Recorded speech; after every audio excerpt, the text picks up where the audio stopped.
Hi there, Carrie here, and happy Court Reporters Week, unless you're listening to this. I'm recording far past the first week in February 2025, but welcome. I've got a couple of things I want to share with you guys this week, one of which is just kind of an awareness, because actually February is Mental Health Awareness Month too, but this isn't really a mental health thing unless you realize that everything is a mental health thing, in which case it's very apropos. You know that feeling you get if you're a student? It's the one right when the words hit you. Ready? Begin. Or when you've just turned in what you just know has to be a passing test and it isn't for a lot of stupid, silly reasons. I should have had that. When will I get that decent of a test again? Don't worry, they're coming. Or as a working reporter, showing up for a job that's supposed to be one thing and morphs magically into something else that you weren't expecting, with attorneys who are having a bad day and things just feel crunched and kind of icky and nasty, and you just want to kind of wake up from the nightmare, except you're not really having a dream. This is actually your life. There's a physiological state that your body gets into when you're under that kind of duress and stress, and especially if it's repetitive, especially speaking about tests. If every time you show up for a test, and every and all and never, those words don't actually apply except to your brain. It believes everything you say. But if every time you show up for a test that you're ready to pass, you think, and you don't, your brain lays down a program. And it says, this is what happens. When this happens, regardless of your best effort. So now, not only are you competing against the skills that you're creating, but you're competing against the part of you that has decided that every time you take a test, you fail. But it's not true. I literally worked with someone once who just, I mean, same thing, just kept failing. I hate that word, but where she was allowed 50 errors, it was 52, 53, 57, 51, but never 50, never under 50, no matter what she tried. Till we sat down and reluctantly, she let me look at one of her tests. I didn't want to look to criticize her. I wanted to look to see what the F was going on, because there had to be something going on. She was that close. When I was looking at it, I realized, you're as good at proofreading as I am. I'm terrible, absolutely terrible. It's not one of my strengths, which, because it's my biggest weakness in reporting,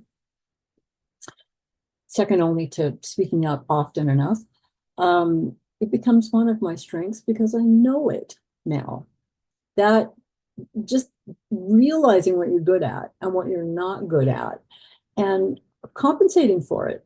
So if you can get the words down, but you're not getting them out in the transcript properly to pass, then that's the part you need to be focusing on. You're getting it down, you're not getting it out.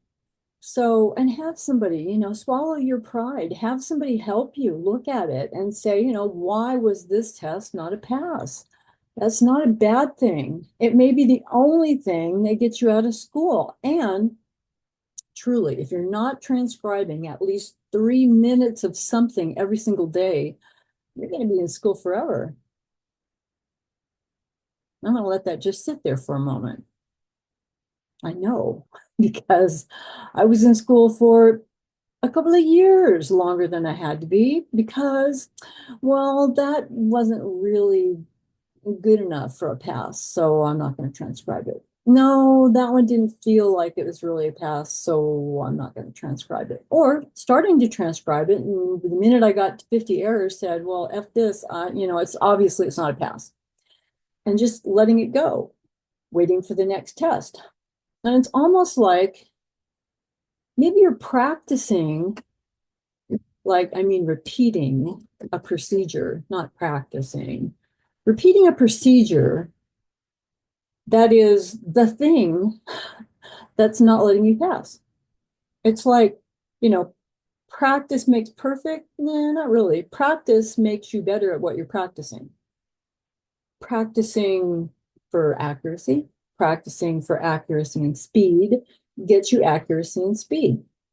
But if you keep doing what you're doing and it's not getting you a pass, then for God's sake, stop doing what you're doing. Stop. Analyze what you're happening to produce on the transcript that's not a pass. That's valuable information. Are you not hearing the little words at the beginning of the sentence? Are you dropping something and then having a conniption fit afterwards and dropping a whole bunch more? Are your notes shattering and you can't recover?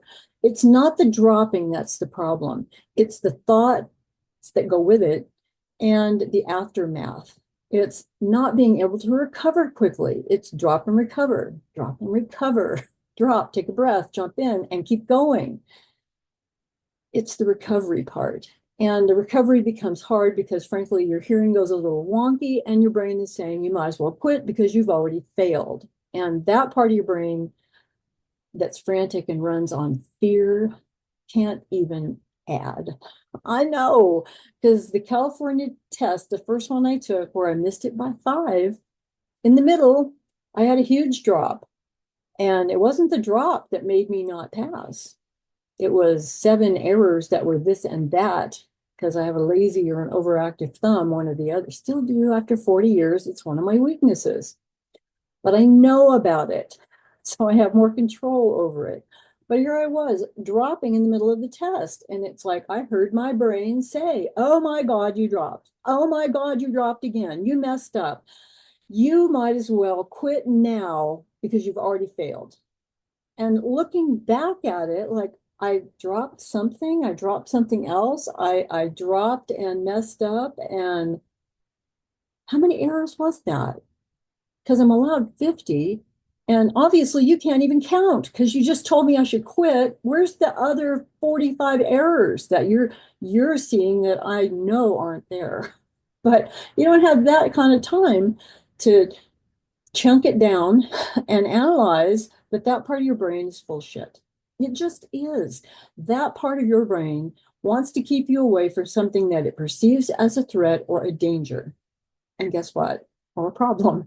Everything is a problem, a danger, and a threat. Everything. It will connect up the stupidest things, dot, dot, dot, and then you die. Don't do that because dot, dot, dot, and then you die. Don't buy that new car. Don't go here. Don't do that. Don't listen to them. Don't. In fact, don't take another test because every time you take a test, I feel the anxiety in your body. And I am going to give you more anxiety to warn you to not keep going forward because taking tests and failing tests feels really bad. So stop it. Does that part of us not realize? No, it doesn't, because we don't. When we first start school, that we are always going to fail more tests than we ever pass. That's just part of the numbers. You know, it is what it is. But somewhere along the line, we connect up. I didn't pass, so I'm not good enough. I'm not fast enough. I'm not cut out to do this. Other people have a special strengths and magic that I don't have. And that's just not true. It is absolutely just not true. So if I can leave you with one thing today, I would say accept your weaknesses. Figure out what they are. If you're having trouble hearing the small words at the beginning of a sentence, that's the thing you should be practicing, however you can conceive of that. If what you're having problems with is proofreading, which my person that I was working with had, then you need to figure out punctuation and you need to double and triple check. You need to proofread like never before.